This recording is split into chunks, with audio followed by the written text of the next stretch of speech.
বাবা, তাতে পড়তো সবাই নতুন জামা পড়ছে, আমি এখনো পড়িনি।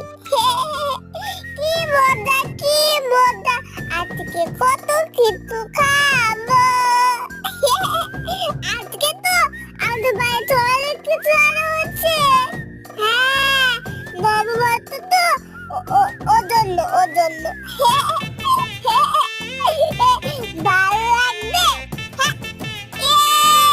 কি মজা, কি মজা, কি মজা।